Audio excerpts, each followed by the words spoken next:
Bueno, buenos días. ¿Cómo están? Veo la iglesia repleta, llena.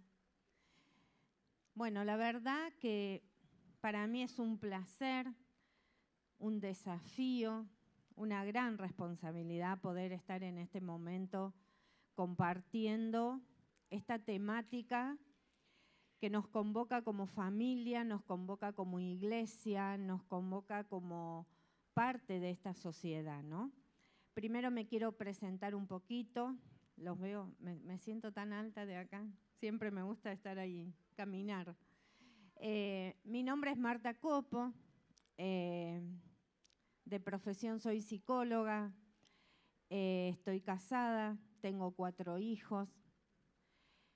Hace muchos años trabajo en una escuela de educación especial. La población de niños son niños con síndrome de Down o retraso mental. También trabajo en una escuela cristiana en la ciudad de Córdoba. Doy clases en un terciario, tengo consultorio. Soy parte del equipo de Andreita, de Rompecabezas, que es un instituto que capacita maestros de escuelas bíblicas, líderes de adolescentes. También soy parte del Instituto Santa Clara de Asís, de la cual Andreita es la representante legal, ahí doy 3 materias. Entonces, hace mucho tiempo que uno viene trabajando con esta temática, pero la verdad que para mí es un desafío grande hoy poder estar hablando sobre educación sexual en la iglesia, porque para mí es una responsabilidad. Y no fue nada fácil preparar esto, fue buscar realmente la guía de Dios con mucho temor, pero entiendo que estoy hablando a gente que tiene la capacidad de poder discernir. Voy a tratar de ser lo mayor clara posible, pero a veces es un tema que nos cuesta comprender, nos cuesta entender. Entonces, acá estoy, guiada por el Espíritu Santo, que el Señor me pueda guiar a llevar toda verdad y toda luz en lo que es esta temática de la sexualidad. Cuando las chicas me convocaron, la verdad que me dio mucha alegría y yo felicito a la iglesia, felicito al equipo de la escuela bíblica que se ha puesto en la brecha a trabajar este tema. Porque yo no quiero ser tan taxativa, pero la verdad que son temas que por lo general no se han hablado mucho en la iglesia y esto trajo consecuencias negativas. ¿Y por qué le digo? Porque todo aquello que no se habla, tarde o temprano, trae esclavitud a nuestra vida, ¿no? Entonces, un poco como iglesia, lo que yo vengo viendo, que venimos corriendo un tren y no estamos alcanzando, porque la ley de educación sexual integral se comenzó y se dictaminó en el año 2006, ¿no? Y hoy estamos en el año 2022, ¿no? Y si bien venimos haciendo cosas desde la iglesia, siempre estamos como reactivos, como pasó con el tema del aborto, ¿no?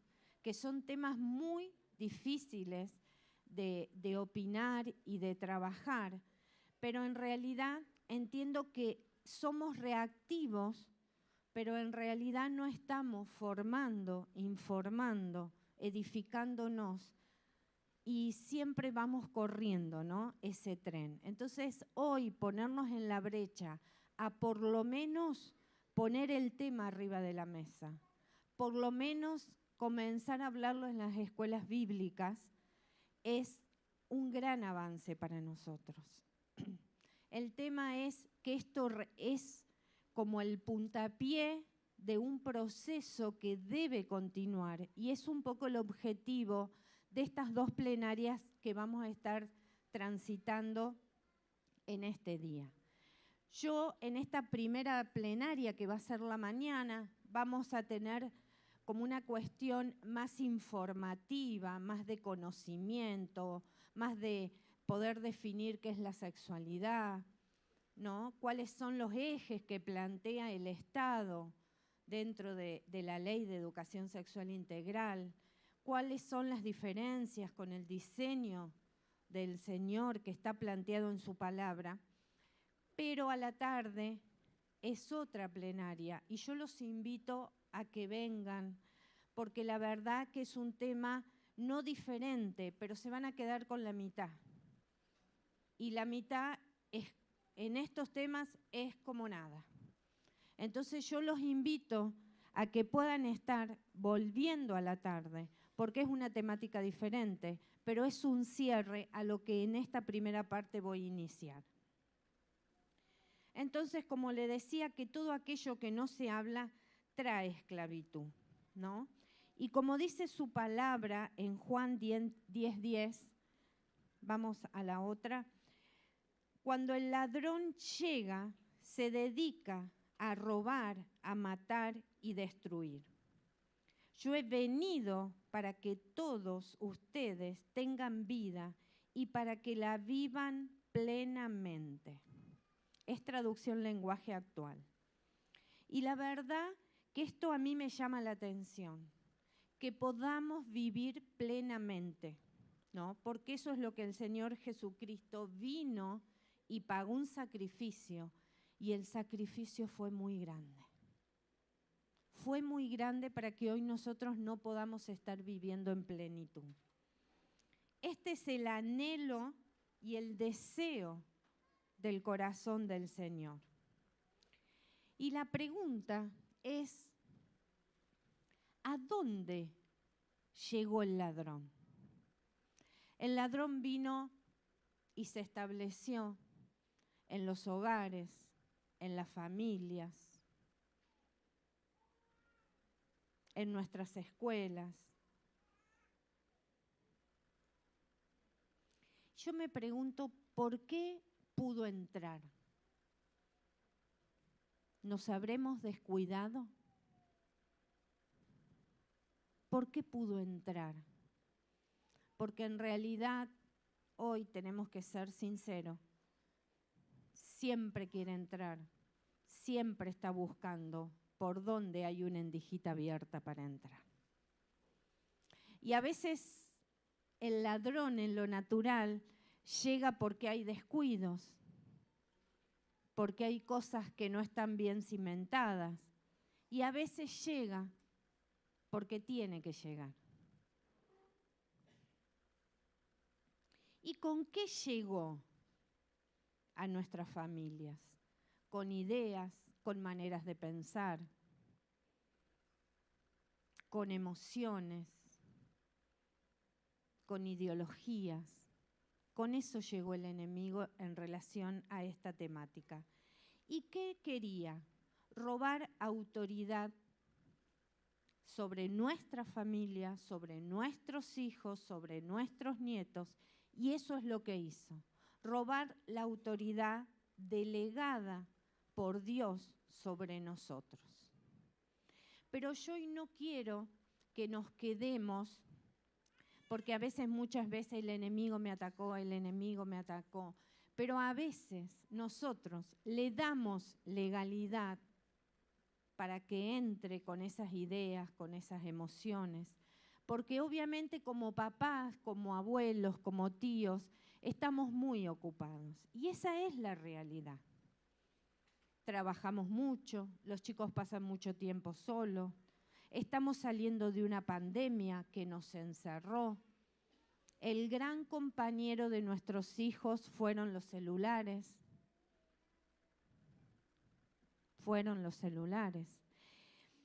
Dicen los expertos que con la pandemia la tecnología avanzó lo que debería haber avanzado en 10 años. Y en un año y medio, la tecnología avanzó.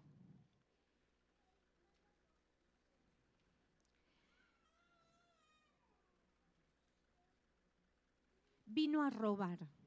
Eso es lo que dice la palabra. ¿Qué vino a robar el enemigo?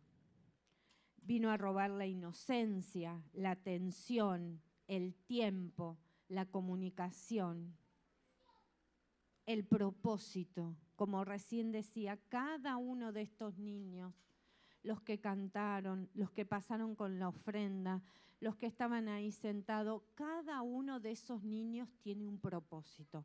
Ahora, atrás de ese niño hay 1, 2 o más adultos responsables que van a tener que favorecer que ese niño cumpla ese propósito.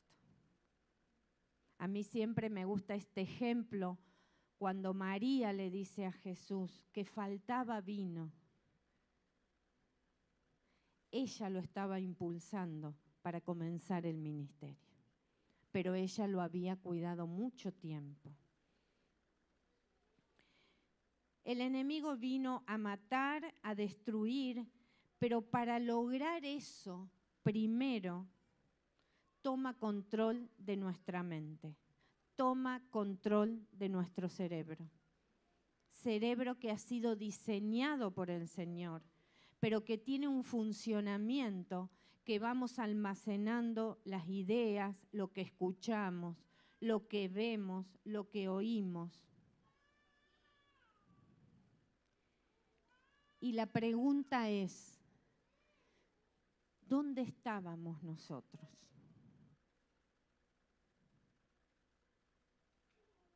Yo hoy vengo a que nos podamos mirar, hacer una mirada autorreflexiva.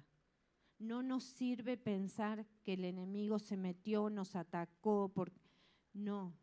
Eso no nos va a sacar y no va a libertar a nuestros hijos. Lo que va a libertar a estas nuevas generaciones y libertar también a nosotros es poder mirarnos y decir, ¿en qué fallé? ¿En qué debo cambiar? Como familia soy responsable y me debo comprometer con la salud física, la salud emocional de nuestros niños, de nuestros adolescentes, con la educación sexual.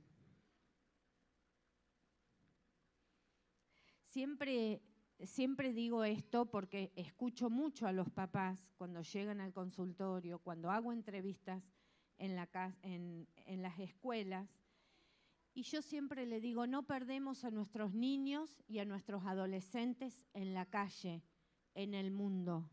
Los perdemos adentro de nuestro propio hogar.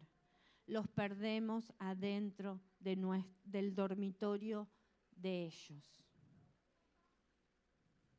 Terreno que nos fue entregado por el Señor y nos dio autoridad, porque somos administradores de su vida. Y necesitamos entender que nos convoca la responsabilidad y el compromiso. Sé que es un desafío, que es una temática muy compleja, donde hay muchas cosas y hay muchos interrogantes. Hay muchos temores de hablar de esto. Yo me pregunto, como iglesia, ¿qué vamos a hacer cuando por esa puerta y por la puerta de tantas iglesias que hoy se está predicando la palabra de Dios, empiecen a llegar las personas homosexuales, transexuales? ¿Qué vamos a hacer? Porque en mi experiencia he visto que cuando en algunas oportunidades esas personas se han acercado, no hemos tenido herramientas para trabajar, para acompañarlos, para buscar el Espíritu Santo, que es el que trae convicción de pecado y que hace el proceso de transformación de vida. Entonces es tiempo de empezar a capacitarnos. Y esto creo que en otros aspectos nos pasó, ¿no? Salió la ley del divorcio y entonces en las iglesias comenzó a haber personas divorciadas y no sabíamos muy bien qué hacer. No sabíamos muy bien qué hacer. empezaron a llegar las familias ensambladas y queríamos encajarlas y acomodarlas a la forma de una familia nuclear, mamá, papá. Empezaron a llegar personas que no nacieron, no son de cuna cristiana y que conocieron al Señor a los 30, 40 años y venían con un bagaje de vida, venían con muchas experiencias. Entonces hoy la iglesia no es la mamá, el papá que se conocieron en el grupo de adolescentes, los jóvenes se casaron, tuvieron 3 hijos y estamos todos sirviendo.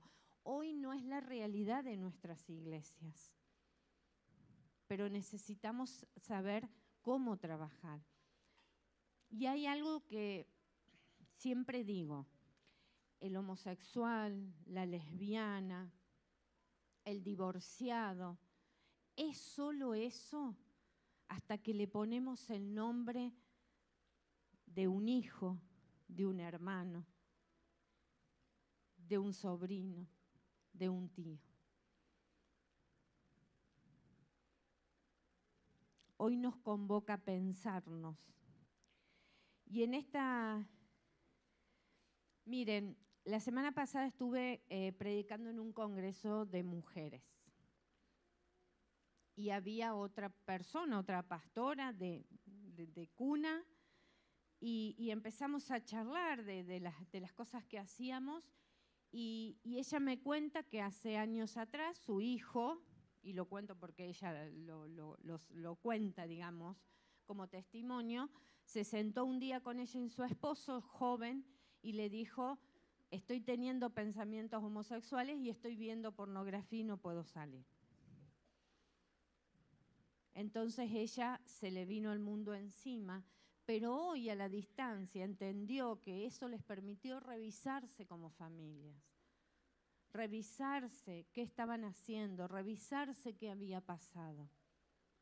Entonces hoy yo entiendo que nadie está exento de eso, nadie está exento. Entonces necesitamos, por eso ese es el título, ser revestidos de la gracia que nos da el Señor, porque solo a través de eso vamos a poder equipar a nuestros hijos, vamos a poder prepararlos para que puedan tener una vida saludable, que puedan tener una sexualidad sana. Solo a través de su gracia vamos a poder mirar a la persona que no está viviendo el diseño de Dios. Solo con su gracia vamos a poder recibir la gente que tal vez no se anime a decir que tiene alguna dificultad con la sexualidad, pero que a través de esto va a ser el disparador para pedir ayuda. ¿Saben qué? Hay mucha pornografía dentro de la iglesia, porque hemos naturalizado muchas cosas.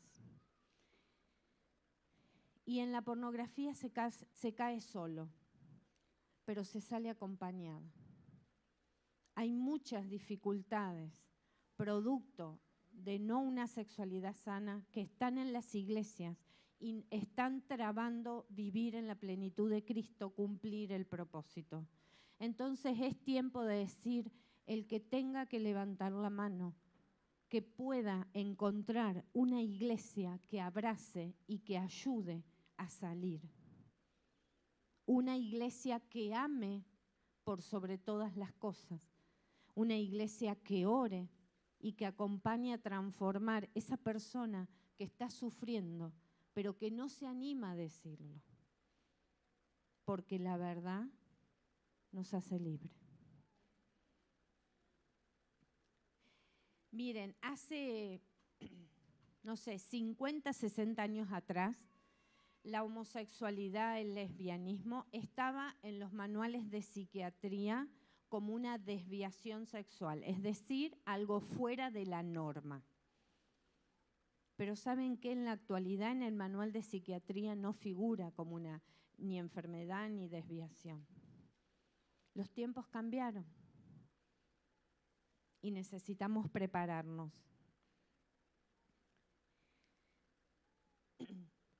No vengo a traer una mirada de permitir, porque su palabra está escrita, su palabra es clara, sabemos cuál es el diseño establecido por el Señor.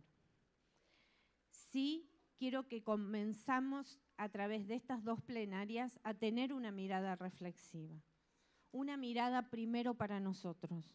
No podemos sanar a nadie si nosotros no estamos sanados. Como les decía, hoy yo veo, seguramente puede haber muchos más y seguramente puede haber gente que no lo hay.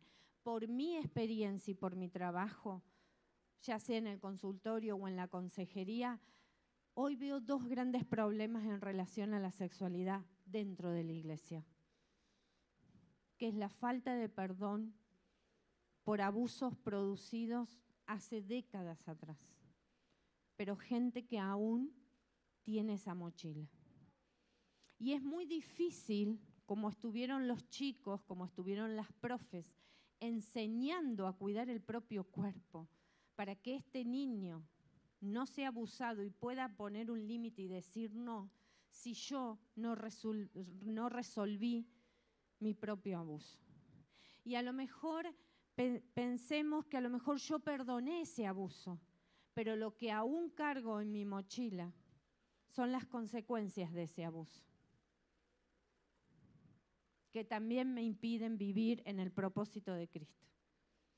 O tal vez tengo un trabajo, estoy en varios grupos de WhatsApp, donde la pornografía circula. Y a mí me da vergüenza salirme del grupo.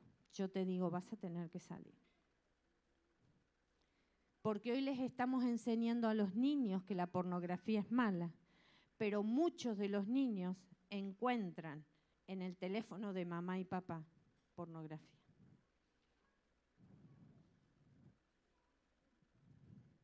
Y aunque no la vean y no la encuentren, tenemos que ser conscientes que espiritualmente es traer al hogar algo que no corresponde, algo que claramente va a traer maldición a la vida, no tan solo tuya, sino de toda la familia. Porque le estoy dando legalidad al enemigo. Entonces, en este momento, en vez de señalar la vida terrible que están llevando muchas personas allá afuera en relación a su sexualidad, en relación a su orientación, es mirarnos. ¿No habrá acá adentro algo que el Señor no corresponde con la sexualidad? ¿Con mi propia sexualidad? Habrá cosas que hoy vamos a tener que empezar a decir, las tengo que dejar. La decisión es rotunda. La decisión es rotunda.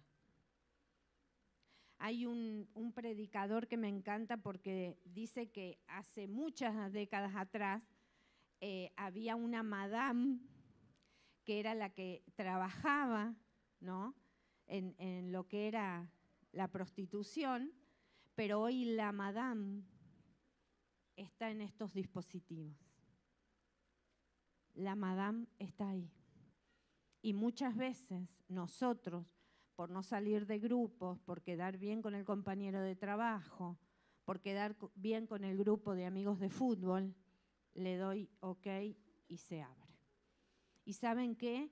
Las imágenes pornográficas en el cerebro tardan más de 20 años en irse. La semana pasada estaba justamente en esta escuela cristiana en una entrevista con un papá.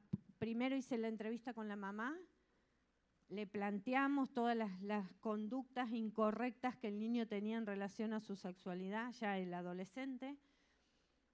Y entonces ahí la mamá empieza a contar que veía pornografía, que era amiga de una mujer que subía contenidos a las redes y que pasaba toda la tarde encerrado en su dormitorio. Además de que dormían todos juntos en el mismo dormitorio de toda la vida. Entonces le explicamos, fuera de la condenación, acompañar al hijo a tramitar este tiempo de la sexualidad, apuntando al logro de una genitalidad responsable más adelante, cuando sea la edad correcta. Entonces, el papá el otro día vino totalmente enojado, un poco más nos quería pegar. Entonces lo empecé a escuchar al papá. Y la verdad fue tan desagradable la entrevista, escuchar al papá decir barbaridad. Yo le explicaba lo que generaba la pornografía en la vida de cualquier persona, no del niño, del adulto.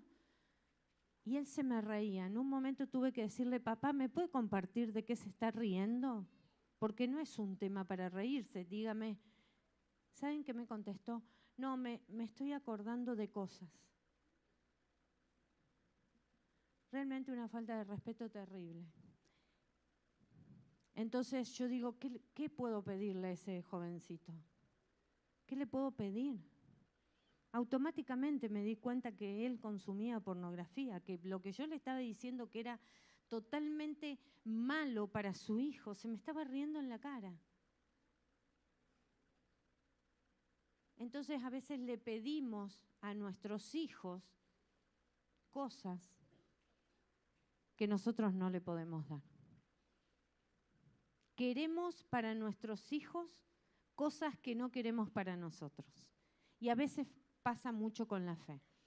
Yo recibo en el consultorio familias desesperadas, con hijos entre 12, 13, 14 años, donde llega y me dice, mi hija me dijo que es bisexual. Entonces yo le pregunto, ¿y qué querés que haga yo? No, que le digas que eso está mal. ¿Saben qué? En el único lugar donde eso está mal es en la palabra de Dios. ¿Cuánto hace que no la llevas a la escuelita bíblica? ¿Cuánto hace que no la llevas al grupo de preadolescentes? Y ahora querés que yo le venga a decir que eso está mal. Entonces a veces como papá queremos para nuestros hijos lo que no queremos para nosotros. Un día que vos no traigas a tus hijos al grupo de adolescentes, a la escuela bíblica, la escuela tiene 5 días para nutrirlos. 5 días para nutrirlos.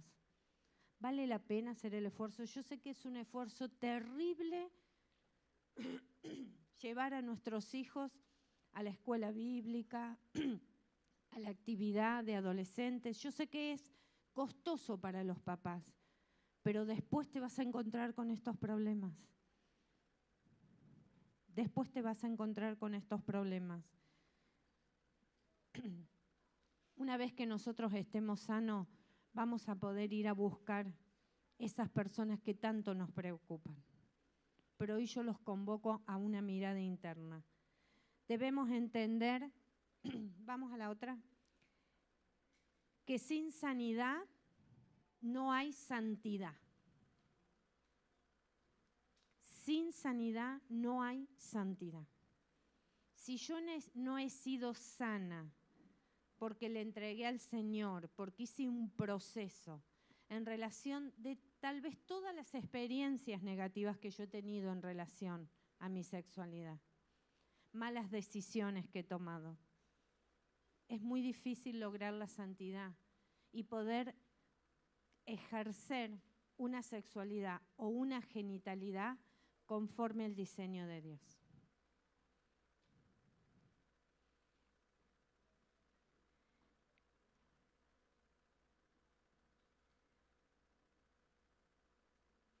El tema es complejo de la sexualidad, muy complejo, pero debemos comprometernos y debemos empezar a abrir espacios de diálogo como se comenzó a hablar acá. Cristo viene a buscar a una iglesia santa, pura y sin manchas. Y a veces nuestra vida, por no haber sanado estas cuestiones de nuestra sexualidad, yo acá veo gente que, por ejemplo, a mí jamás me hablaron de la sexualidad. Lo que me fui enterando. Mi mamá jamás me habló. El tema es que antes no había toda la información que hay hoy. Entonces a veces nos convoca a decir, seamos sacudidos.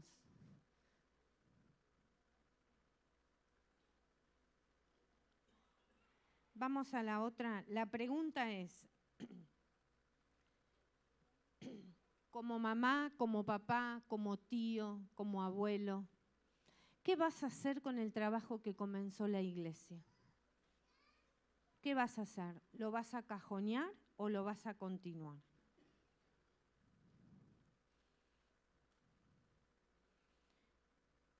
Como familia, ¿vas a tomar esa responsabilidad y ese compromiso? Porque lo que no llenes vos, lo va a llenar otro. Hoy es una decisión. Hoy creo que más que nunca el Señor pone Deuteronomio 30:19. Hace de testigos al cielo y a la tierra, que pone delante de cada uno de nosotros la vida y la muerte, la bendición y la maldición.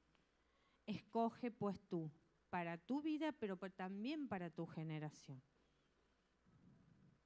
Todo lo que no podamos resolver en nuestra sexualidad se lo vamos a pasar como legado a nuestros hijos. Hay gente que dice, el otro día ministraba una mujer y dice, no, yo no quiero hablar de que he sido abusada. Y saben, cuando uno empieza a trabajar, ¿saben qué? Si uno hubiera hablado, no se perpetúa la maldición. Es impresionante ver cómo literalmente una persona fue abusada y es la abuela, la madre, la hija.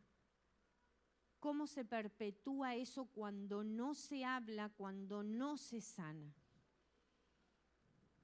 Nosotros no tuvimos la oportunidad que hoy tienen los nenes de decir cuáles eran las partes íntimas, qué tocar y qué no tocar. Porque a veces sabemos que los peores flagelos también pasan adentro de los hogares. Y eso es otra cosa que tenemos que tener en cuenta. ¿Estás dispuesto a romper con esos límites? Yo escucho decir, pero es que a mí no me hablaron. Bueno, no importa, capacitate. Buscá, lee, habla. Hay miles de justificaciones y excusas. También hay maneras, conductas. No quiero hablar, me da vergüenza. Este papá que hablaba me decía, pero yo le hablo porque... No, que le hable su esposa también. Cualquiera de los padres, cualquier abuelo puede hablar y puede enseñar. ¿Saben qué? Mucha gente ha despertado su sexualidad por un abuso en el reino de las tinieblas. Y eso se perpetuó porque no se sanó. Y mucha gente hoy tiene una soguita atada, su sexualidad en el reino de las tinieblas. Hoy queremos trabajar profundo. Hoy necesitamos ir profundo. No le podemos dar a las nuevas generaciones nada que nosotros hayamos hecho primero. Vamos a la otra.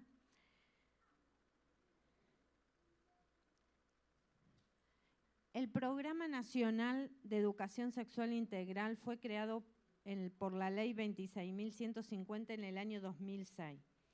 Garantizaba que en la escuela, ya sea de gestión privada, de gestión pública, de modalidad común y de modalidad especial, todos los niños iban a recibir educación sexual. Y hablar de sexualidad no es hablar de genitalidad. La genitalidad es el ejercicio del hecho de tener una relación sexual. Pero la sexualidad comienza desde que uno queda embarazado, desde que hay un bebé adentro de la panza. Ahí comienza la sexualidad. Hablar de sexualidad es educar, es instruir para vivir de manera plena la propia vida respetando a los demás. Vamos a la otra.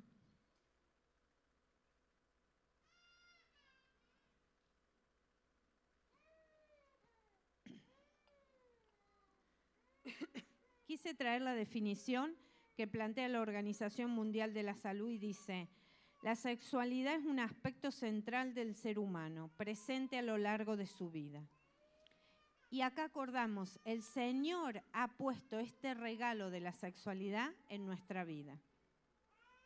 Abarca el sexo, la identidad, el género, el placer, la intimidad, la reproducción y la orientación sexual.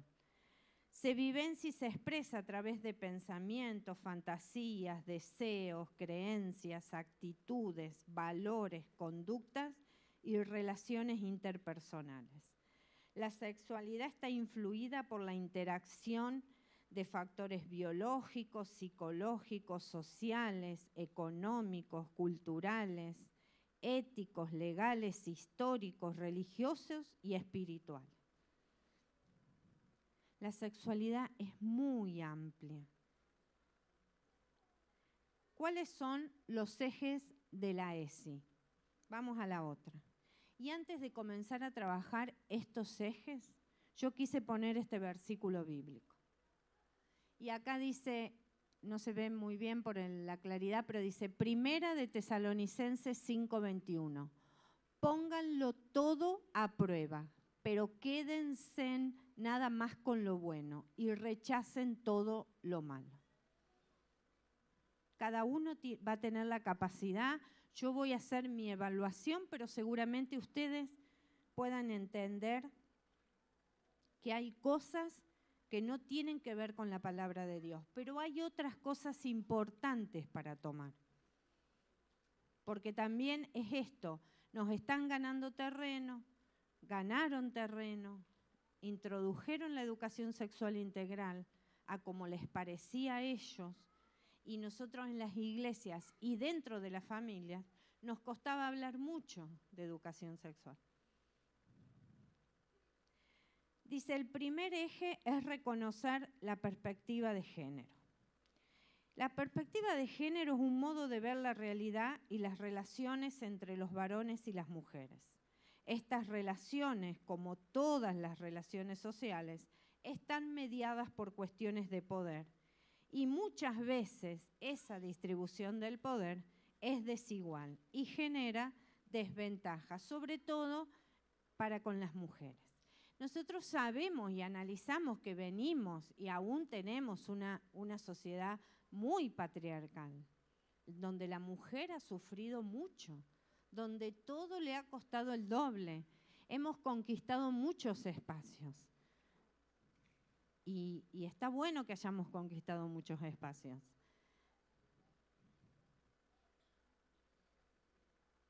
Pero también está este ejemplo, muchas trabajamos fuera del hogar y recién ahora en las nuevas generaciones se comparte ese quehacer de la casa, pero si no era una responsabilidad de la mujer. Uno trabaja mucho en los matrimonios diciendo, el esposo dice, yo la ayudo, no es ayudar. Es el 50 y el 50 si los dos trabajamos, ¿no? Entonces, esta mirada de perspectiva de género. ¿Y por qué lo traigo?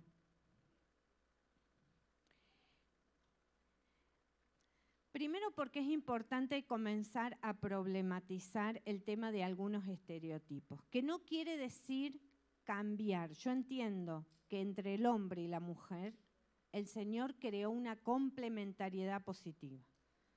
Ante Él somos iguales, simplemente que tenemos diferentes roles. Pero hoy la realidad cambió y la mayoría de las mujeres trabajamos afuera. Entonces, no está mal si un hombre cocina, no es que va a tener una conducta afeminada. Entonces, necesitamos empezarnos a repensar en la actualidad que esos roles se han ido modificando y hay que ser flexibles a la hora de hacernos cargo de los diferentes roles. Y quiero a cada eje de la ESI busqué un versículo bíblico. Y acá en Gálatas 3:28 dice, Así que no importa si son judíos o no lo son, si son esclavos o libres, o si son hombres o mujeres, si están unidos a Jesucristo, todos somos iguales. Entonces yo entiendo que la iglesia debe ser un lugar donde no hay relaciones de poder, sino hay relaciones de complementariedad.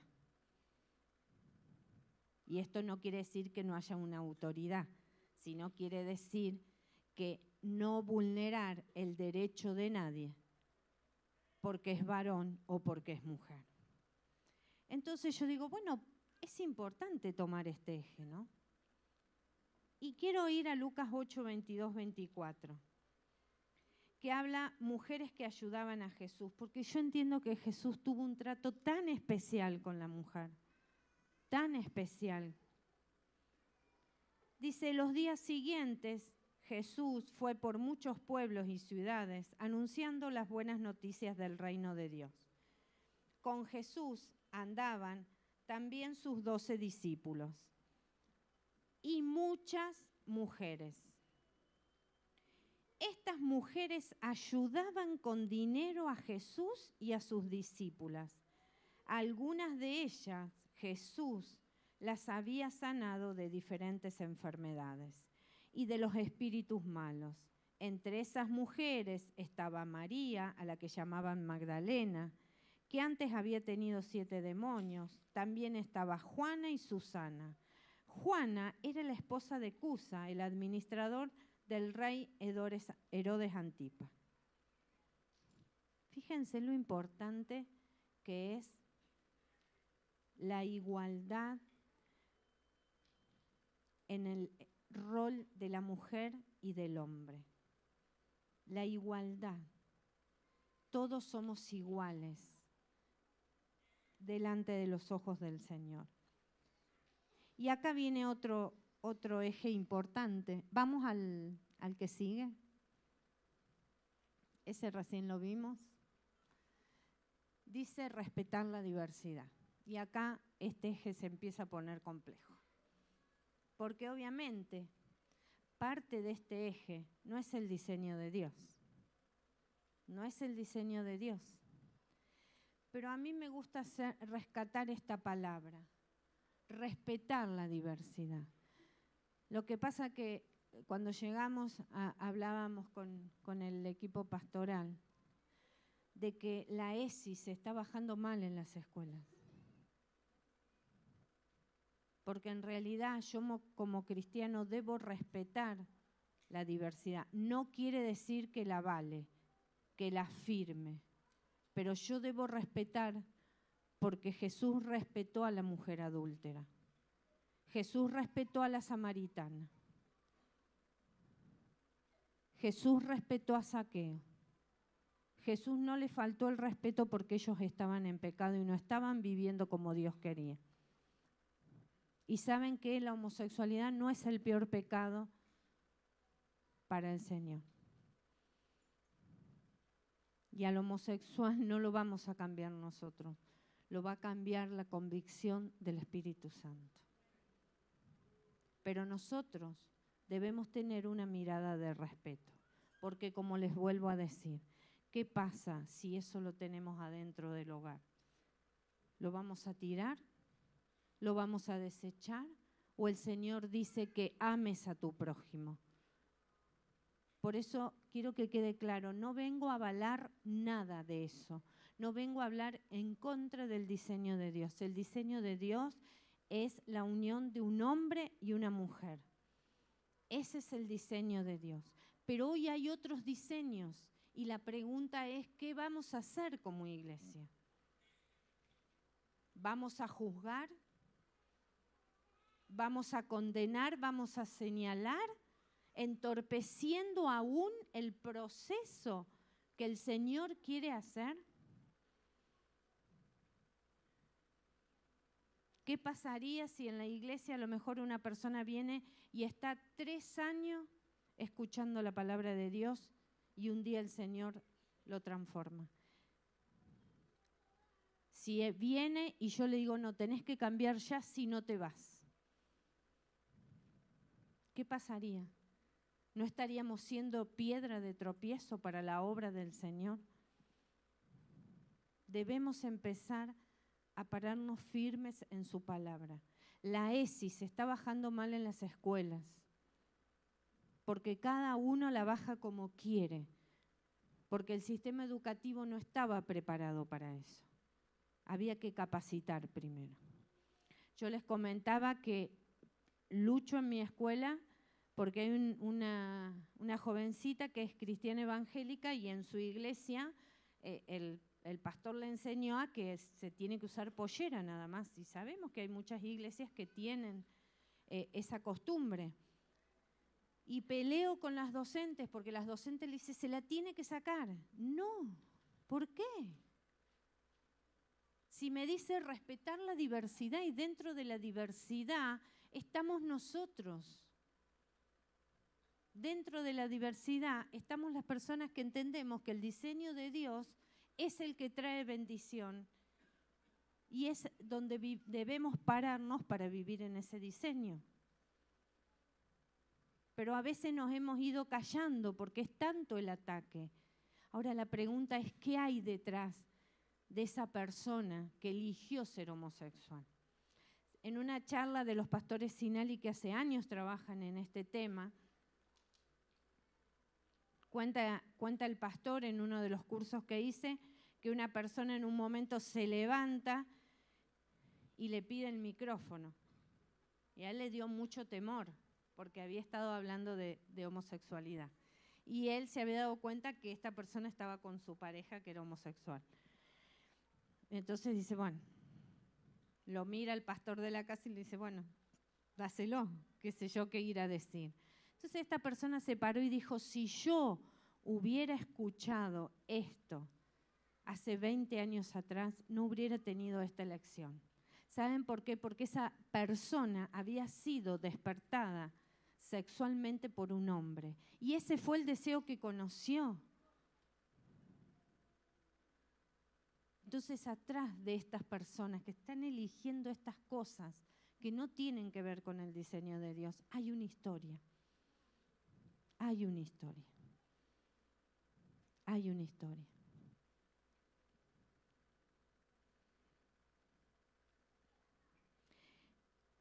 En relación a la diversidad, ¿no?, que abarca este modo en que cada uno puede pensar, vivir y actuar su sexualidad de la manera que desea. Como les decía, este es un eje que estaría inválido para el Señor, que está inválido. Pero el Señor me llevó a esto. Anda Mateo 5, 43, 47. Y me dice, ustedes han oído que fue dicho, amarás a tu prójimo y odiarás a tu enemigo. Eso lo había dicho Moisés. Pero yo les digo, refiriéndose a Jesús, amen a sus enemigos, bendigan a los que los maldicen, hagan bien a los que los odian y oren por quienes los persiguen. Díganme si no estamos siendo perseguidos, odiados por las personas, el pañuelo verde y un montón de otros movimientos. Hace un tiempo atrás en la escuela viene una jovencita con discapacidad, o sea, más vulnerable aún todavía, y relata a una de las docentes literalmente un abuso. Entonces había que ir a hacer la denuncia. Entonces la docente tenía colgado en su mochila, como siempre, el pañuelito verde. Y no quería ir a hacer la denuncia. No se quería exponer a eso. Quería hacer una exposición y no corresponde. Era un delito contra la integridad sexual. Es un delito. Había que hacer una denuncia. Pero ella no se quería exponer por temor. Entonces le dije a la directora, ¿cómo es? Es fácil colgarse un pañuelito verde defendiendo a las mujeres y resulta que ahora tiene que ir a poner la cara por esta persona con discapacidad y no lo quiere hacer. ¿Se dan cuenta? ¿Se dan cuenta lo que está pasando? Nos están atacando. nos están persiguiendo, nos odian. Pero acá el Señor dice, para que sean ustedes hijos de su Padre que está en los cielos y que hace salir su sol sobre malos y buenos y que hace llover sobre justos e injustos. Porque si ustedes aman solamente a quienes lo aman, ¿qué recompensa tendrán? ¿Acaso no hacen lo mismo los cobradores de impuestos? Y si ustedes saludan solamente a sus hermanos, ¿qué hacen de más? ¿Acaso no hacen lo mismo que los paganos? ¿Cuánto para hacer, no? Como iglesia. ¿Cuánto para orar? El tercer eje, vamos a la otra, es valorar la afectividad. Este eje busca reivindicar el lugar que ocupan las emociones y los sentimientos, contribuir al desarrollo de capacidades afectivas como la empatía, la solidaridad y el respeto. Directamente pensé esto, en este eje están las virtudes de Jesús.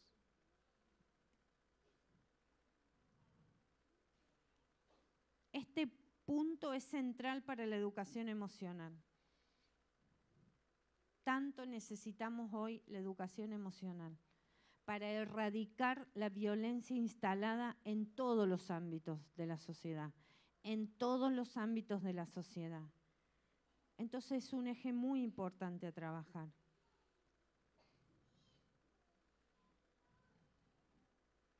Debemos favorecer a desarrollar relaciones saludables, relaciones de respeto mutuo, de colaboración, de solidaridad.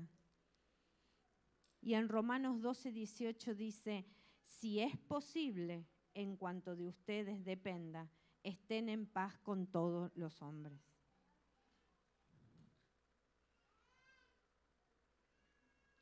El que sigue dice ejercer nuestros derechos.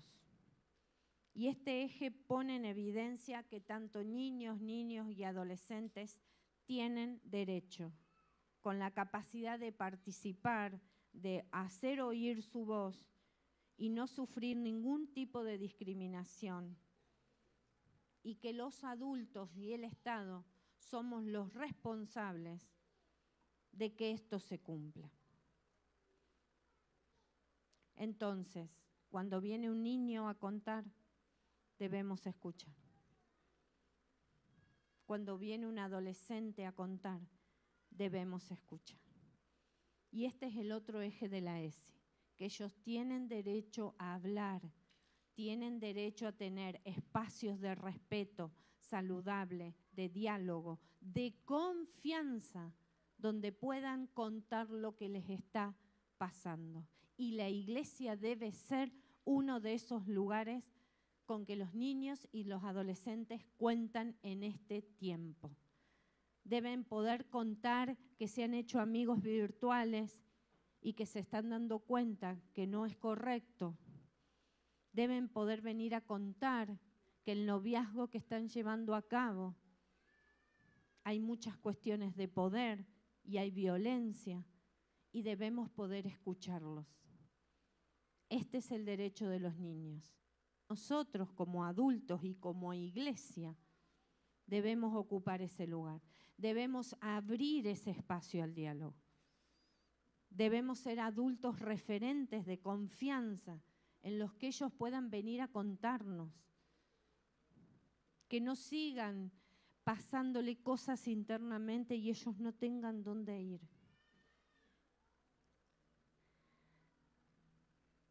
Nosotros somos la autoridad, pero una autoridad sana es la que cuida, y esa es la autoridad que ejerce el Señor con nosotros. Esa es la autoridad que el Señor ejerce con nosotros. Una autoridad que cuida, que acompaña, que ministra, que escucha activamente. Hay que escuchar para saber qué es lo que le está pasando. Si no lo escuchas vos, lo va a escuchar otro.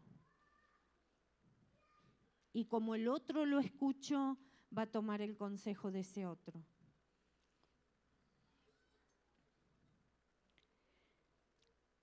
puse este ejemplo, ¿no? Porque a veces, muchas veces como papá, creo que en alguna oportunidad lo he hecho, que a veces como castigo le decimos a los chicos, no vas a ir a la reunión de adolescentes, no vas a ir a la escuelita bíblica o no vas a ir a ese evento de la iglesia. Y estamos violentando el derecho a la impartición espiritual de ese niño o de ese adolescente. Entonces, si has tomado esa costumbre, no lo hagas porque no es bueno. Ponelo a colaborar en la casa, ponelo a limpiar el patio, ponelo a hacer otra cosa. Pero a veces como papá lo primero que hacemos es, no vas a ir a la iglesia. Y después, cuando no quiere venir a la iglesia, nos queremos morir, nos queremos agarrar la cabeza. El último eje es cuidar el cuerpo y la salud de una manera integral. Cuidar la salud es mucho más que la ausencia de enfermedad. Debemos cuidar el mundo emocional de nuestros niños. Hay muchas ideas suicidas en los niños. Hay muchas ideas de muerte. Hace 15 días atrás fui a una escuela del Chaco, una escuela cristiana, a hacer todo un trabajo con todos los niveles, desde el nivel inicial hasta el nivel terciario. En los niños del nivel primario, el Señor nos mostraba con la otra persona que habíamos ido a ministrar la cantidad de niños con ideas de muerte que tuvimos que ministrar. ¿Por qué? Porque mamá está ocupada, porque mamá no me escucha, porque mamá no está nunca, porque mamá se pelea, porque la familia está, pero está ausente. ¿Qué van a ponerse a hablar de lo que les está pasando si es cierto que no tenemos tiempo? Es cierto que lo que le reclamamos a ellos del celular es lo que nos pasa a nosotros también, y yo también me hago cargo. El celular nos está ocupando mucho tiempo, a todos, no solamente a los niños, a todos. Cuidar el cuerpo. Y si bien acá este versículo, otra de las cosas, desmitificar, esto es lo que habla el eje, el concepto de belleza. ¿Cuál es el cuerpo ideal? ¿Qué es lo que le están vendiendo a nuestros hijos? Hay muchas cuestiones y dificultades en los adolescentes con respecto a la alimentación. Y eso no es salud, y eso no es cuidar el templo del Espíritu Santo que el Señor nos dio. Si bien hace referencia a lo sexual, pero dice, ¿acaso ignoran que el cuerpo de ustedes es templo del Espíritu Santo, que está en ustedes y que recibieron de parte de Dios, y que ustedes no son dueños de sí mismos? Porque ustedes han sido comprados, el precio de ustedes ya ha sido pagado. Por lo tanto, den gloria a Dios en su cuerpo y en su espíritu, los cuales son de Dios. La educación sexual comienza en el nacimiento. Vamos a la otra. Desde que estamos preparando la cuna para el bebé, desde que decimos que va a ser rosa o va a ser celeste, va a ser nena o va a ser varón. Pero desde pequeño vamos absorbiendo todo lo que nos van diciendo en relación a la sexualidad.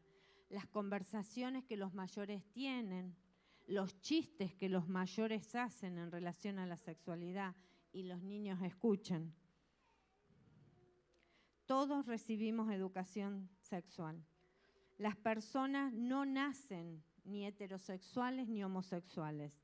La sexualidad se construye a lo largo de toda la vida, con las elecciones personales que van formando. La sexualidad implica lo que somos, cómo actuamos, incluye nuestra orientación, nuestra identidad como hombre, como mujer, la forma de vestirnos, de relacionarnos con otras personas, según las costumbres del lugar. Esto no es que aparece en la adolescencia o en la juventud. desde el nacimiento se da. ¿Saben qué? Nosotros en psicología usamos un test que lo que primero detectaba, que es el test de la figura humana, que lo hacíamos y lo primero que detectábamos era con quién se identificaba, ¿no? Uno suponía que iba a dibujar una persona del mismo sexo. Este año, en las admisiones de primer año, ustedes no se dan cuenta la confusión que tienen los chicos. Dibujan cualquier cosa. Dibujan cualquier cosa. No se están identificando con su propio sexo. Y eso ellos lo hacen a partir de lo que los adultos, las figuras significativas, les fuimos diciendo a lo largo de su crecimiento. La pregunta es, ¿quién de los padres debe hablar? Ambos. Es un acuerdo entre los dos. El problema no es quién habla, es que lo hagan. Alguno de los dos tiene que hablar. Si hablan los dos, mejor. El niño necesita más espacios. Con papá hablará una cosa, con mamá otra. Pero no estén tirándose la pelota uno con otro. Habla vos, no hablo yo. No es que es un niño, no que es una mujer. Habla vos, a mí me da vergüenza. Alguien tiene que hablar. Tenemos que ir enseñando lo que el niño va preguntando en función de su desarrollo evolutivo. Y acá, por ejemplo, en el caso del varón, ¿cómo se da ese proceso de identificarse con el papá, con el mismo sexo? El niño se reconoce como varón, en algún momento se da cuenta que es varón. Cuando tiene 3, 4 años, se da cuenta que él es un varón. Luego sabe que él es varón como otros niños. Más tarde sabe que él y su padre son varón. Y posteriormente sabe que todas las personas se dividen en varones y mujeres. Ese es el proceso mental que el niño va haciendo en su cabeza para identificarse con la persona del mismo sexo y por lo tanto su deseo sexual va a ser una persona del otro sexo. Así es que se va desarrollando este proceso. Y en la niña pasa lo mismo. Pero es importante la coherencia de la familia cuando se le habla al menor. ¿Cuántos chicos han escuchado decir a lo largo de su vida, no llores, no seas maricón?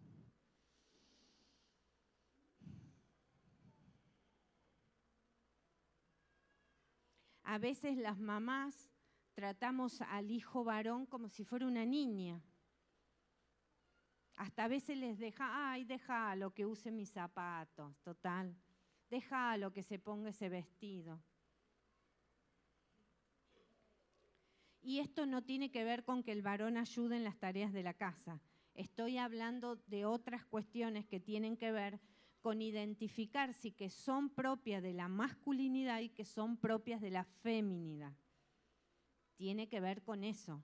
La manera de vestirnos tiene que ver y marca una diferencia entre varón y mujer.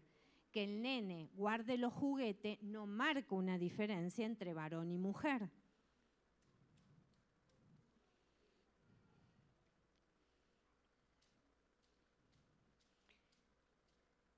A veces genera mucha angustia a los padres, ¿no? Porque vemos que hay algunas conductas tal vez afeminadas en los niños o conductas muy varoniles en las niñas. Y a veces justamente lo que hacemos en ese momento es lo que los pechamos al abismo de la confusión en su identidad sexual. Sigamos apostando a mostrar la identidad de varón, al hijo varón, y la identidad de mujer a la hija mujer. No nos angustiemos, porque esa angustia se la traspasamos a ellos. Entonces ellos van a ir a la escuela y le van a decir, vos sos afeminado, vos sos homosexual. Y el niño tiene que venir a contarnos a nosotros que le están diciendo eso.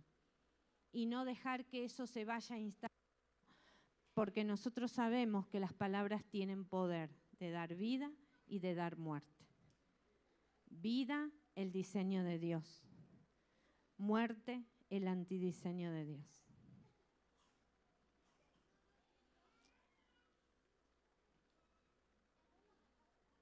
Debemos seguir alentando el desarrollo normal en estos casos. Yo en esta mañana he querido poner en consideración los conceptos. Ha sido más una cuestión informativa. Pero como les digo, necesitamos el entendimiento, la revelación de Dios y necesitamos su gracia para entender estos temas. Necesitamos la gracia para sanar, necesitamos la gracia para sanar a otros, necesitamos la gracia para sanar nuestra propia sexualidad, para las cosas que no están correctas en nuestro hogar.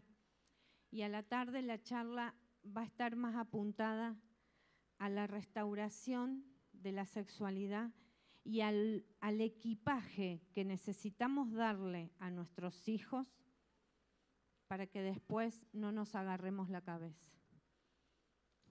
Yo quiero, si pueden orar.